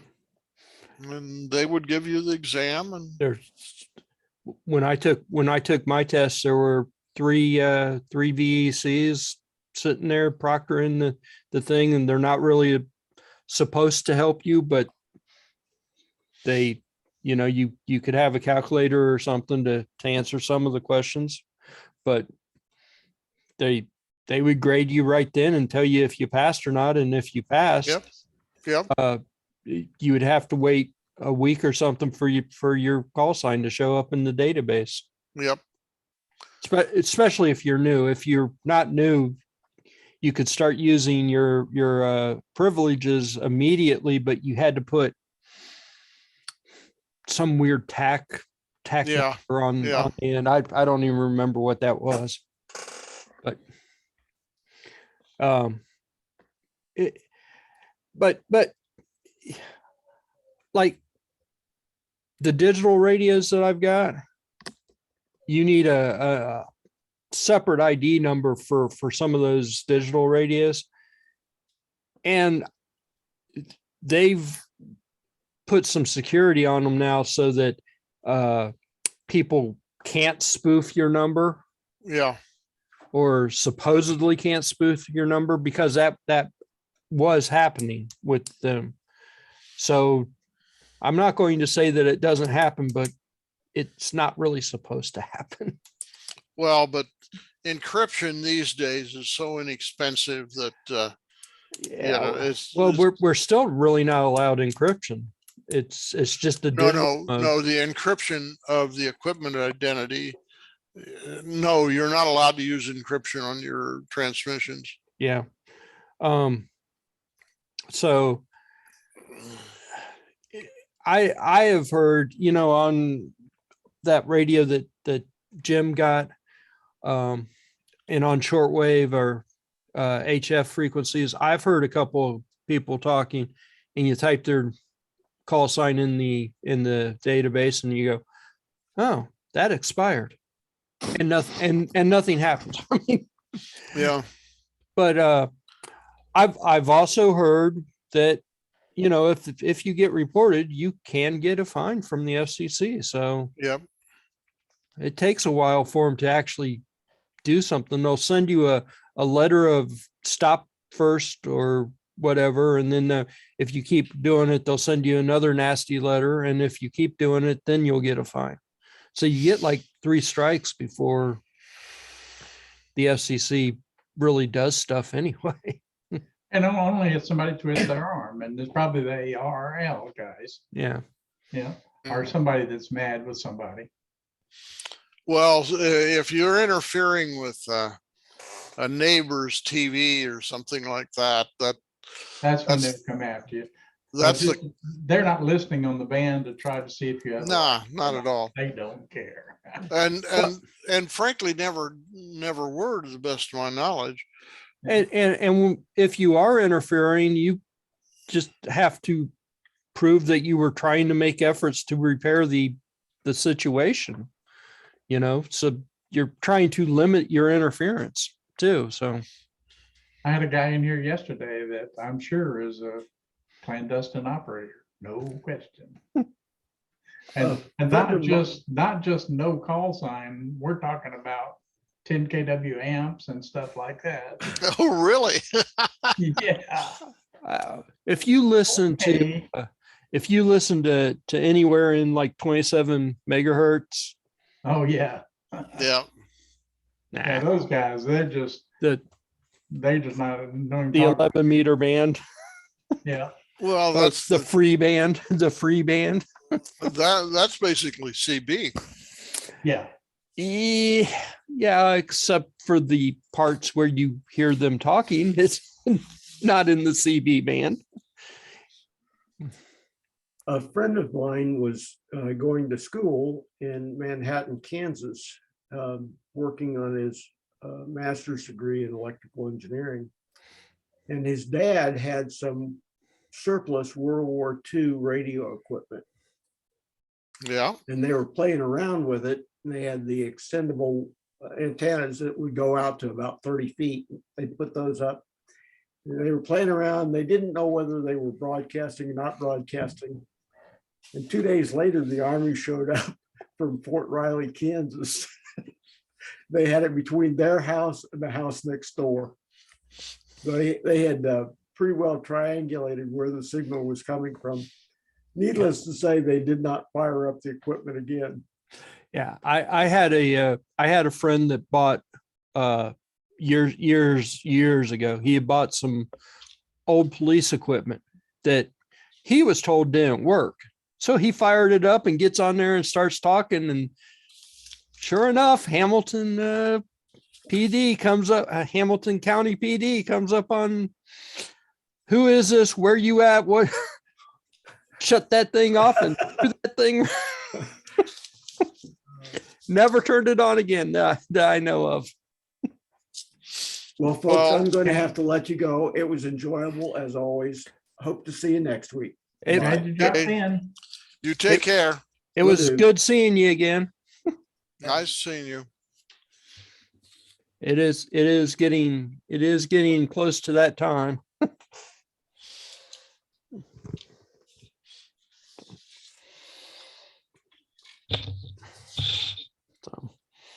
So, yeah, you might want to get on the ARL website though, Art, and look. But you're not going to be affected by the change for another couple of years anyway. So Well, yeah, mine comes up in, I forget what month in 24. So, you know, it's $35 is it's $35, $35. yeah, $35. There's no exclusion for age or anything like that. No, yeah. No senior citizen discount or whatever. The one thing I was going to say is, a lot of groups, when you go and you take your test, they were charging $15. Some of the groups have waived the $15 in light of the fact that you're going to pay $35 to the FCC. So That's interesting. but I don't think I ever paid for a test. yeah. There was a license fee back in the 50s and the 60s, but I don't remember that I ever paid for the test. Yeah, most of the groups around here, you paid $15. The ARRL set a limit. They can't charge a whole lot, but it was I don't remember what that money was meant to use. I think it was meant to promote ham radio and get more ham radio operators.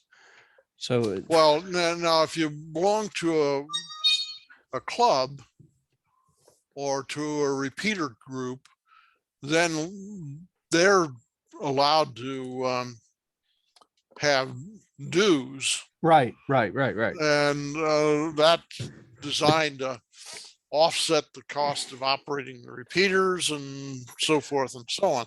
This is separate though. This is a $15. You go to the group. Now the Ham Fest, when the Hamvention is coming, they were always giving free tests. So anybody that wanted to take a test could take the test.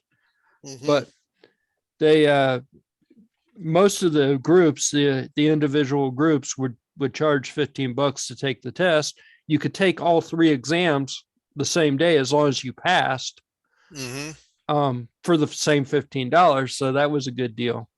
But if you had to go, if you took the tech and then left and then came back another day, it would be another $15 to take the general test. Yeah, well, that's not a huge amount these days. I mean, no, and $35, like I said, most of us have most hams have thousands of dollars worth of equipment. They're not going to worry about $35. they're not going to throw it out because of the $35. Yeah, I don't think, as much as I've heard people griping about $35, I don't think anybody's going to have to go, oh, I'm not paying that. Just throw all my stuff in the trash. I don't want it anymore. Yeah. That's going to happen. Yeah. So, yeah, I mean, even if you've got smaller equipment, you probably invested a few $100s in an antenna system. Yeah. You're just not going to throw stuff out. Well, a decent sized handheld these days is going to be a few $100 minimum. So,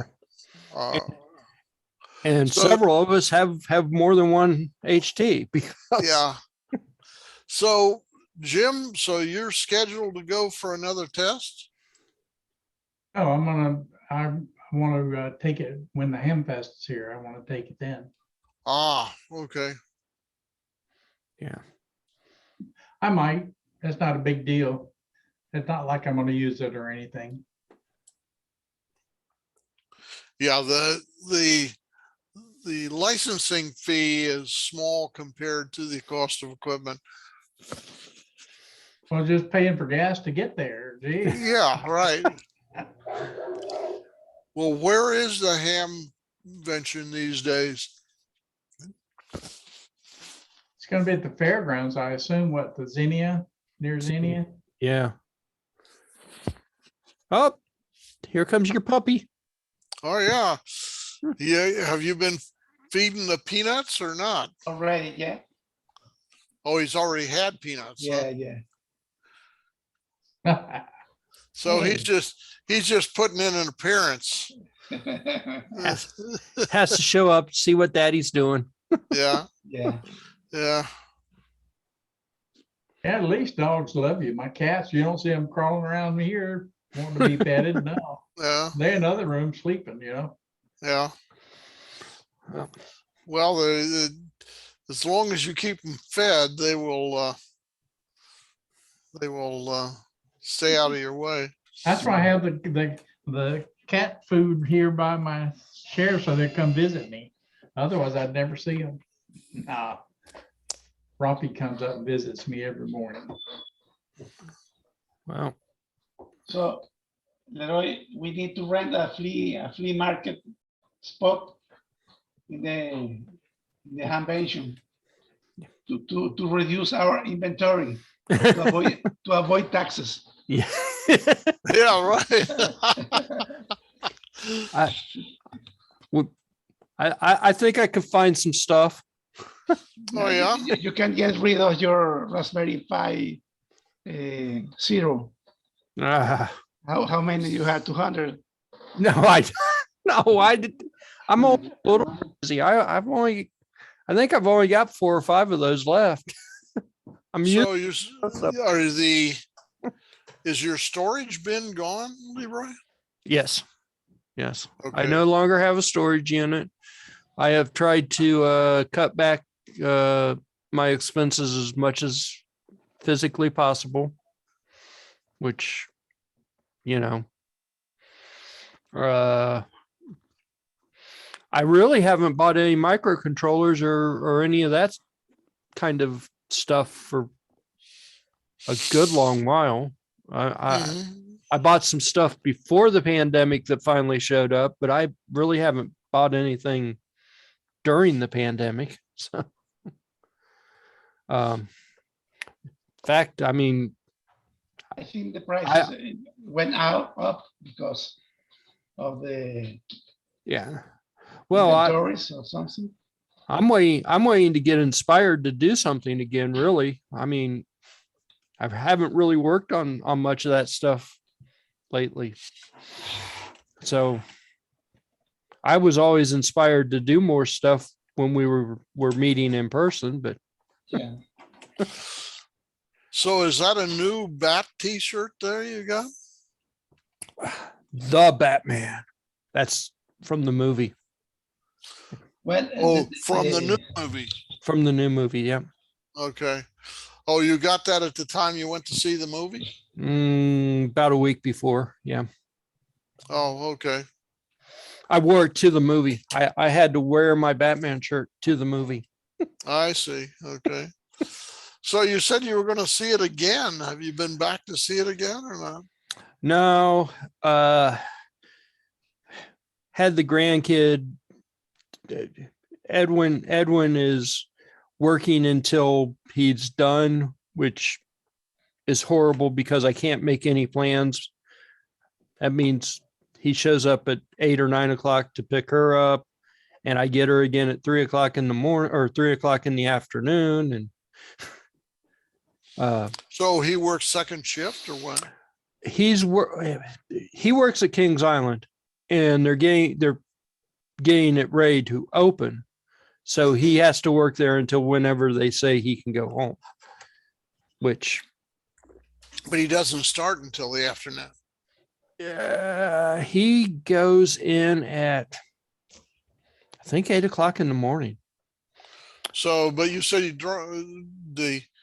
your granddaughter gets dropped off at 3 o'clock in the afternoon. No? From school.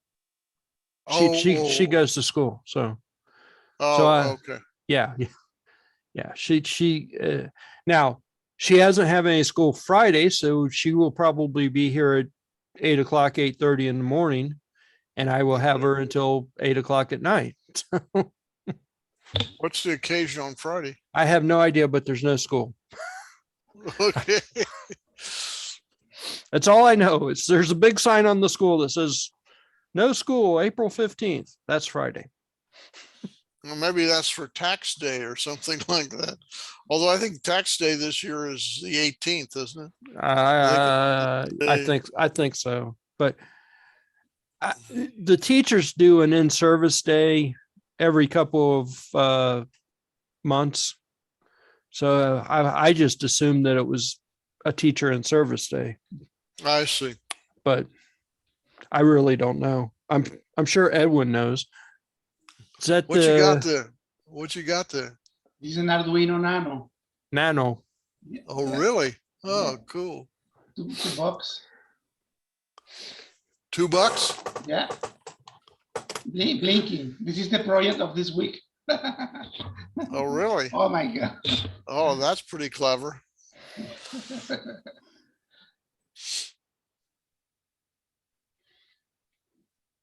The robot of the week. Bum, bum, bum. Okay. We need to have meetings and physical meetings to show stuff. Yes. To make some robots or so. At least one every month or so. I don't know. Well, that's cool. Mhm. That's using that Banana Pi ESP32 board instead of a microbit Ah, on a microbit robot. so now is that autonomous or not? Right. Well, yeah, sort of. I mean, it can run around. It's not it's only programmed right now to flash the LEDs on the bottom Okay. because Can you control it wirelessly? I could, yeah. Yeah, it's got that ESP32 chip. Mm-hmm. It's a almost pin compatible microbit style board. Or Yeah. something. Is this one? You got the updated version of it, didn't you?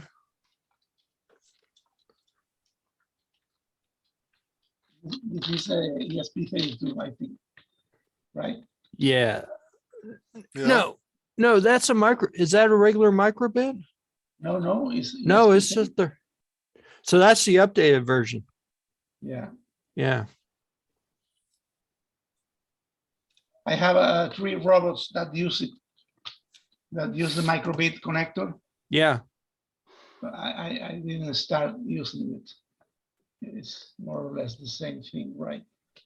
Mm-hmm. Yeah. Your LEDs look like they're smaller. Yeah. I've got the bigger NeoPixels on mine, but it uses a slightly different compass and micrometer. But I mean, it's pretty much pin compatible with the Yeah. microbit. And you have the libraries for that, right? Yep. I think I'm just using the NeoPixel library, or maybe the Fast LED library for that. Probably the Fast LED library. Mm-hmm. I bought this interface for the microbit board. So I you think can I've got one of those, I think, somewhere. So you have pins to connect to your breadboard. You see? Yeah, I think I bought one of those. I think it's Raspberry Pi compatible, I think. But see, this poor little robot's been sitting on my desk just begging for me to do something with it. Do something. Please. But yes, we need to get back in person again so we can get inspired to do stuff. Yes, exactly. Agree. If not, we need to ask for $35 each time you don't show a project. No. It's it's a motivation. 35 bucks every time you don't have a project. It's a fee for the club. Yeah. Well, I'm gonna Yeah. be heading back to California probably by mid-May, so I won't be showing up for a while. You will be here. You will be here for the convention. For Or what? not? The convention will be in Probably, I don't know when it is, but 19 May 19. no, we'll probably be going back around the 15th. What we want to do, in the old days when I was still teaching, my schedule followed the school schedule, but now anymore, I have more flexibility. So what we try to do is get on the road or get our flights before the end of the school year, so we're not interfering with travel for graduations and kids going home and Avoid the mainstream. yeah. So we're trying to stay out of that. But Barbara started looking at airfares, and that was a bit shocking.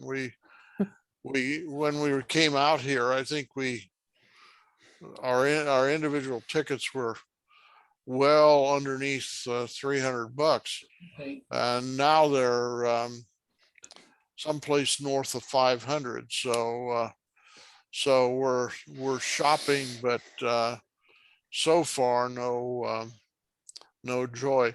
We wanted to get our second booster out of the way and get that a few weeks behind us before we go and get on the plane and travel again. You, But you know, we now have our boosters, and that's all behind us. So we just have to wait a couple of weeks, and then we'll be heading out. But we've got a bunch of stuff to do here before we go, and then we have, you know, it's different when you're going on vacation for 2 weeks and when you're leaving the house for 6 months. Okay, I mean, You need to move more stuff. well, there's Playing ahead a lot. we have to make more preparations. Yeah, because, you need to think what do you want to take with you for 6 months? well, I don't take anything with me. Anything? No. I take house skis with me, and Okay. generally my suitcase will have a few projects I'm working on, but I've got clothes both places, and I've got everything else both places. So my ultimate plan is